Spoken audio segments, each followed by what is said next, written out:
Panjenengan kang ngirangi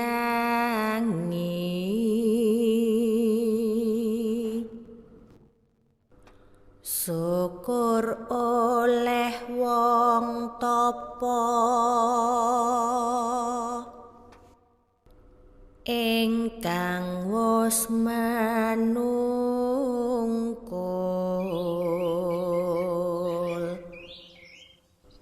tan mikir paweh ing liyan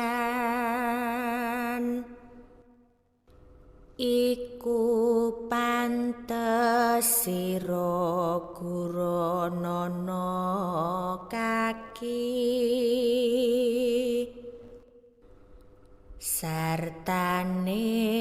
kawruh ana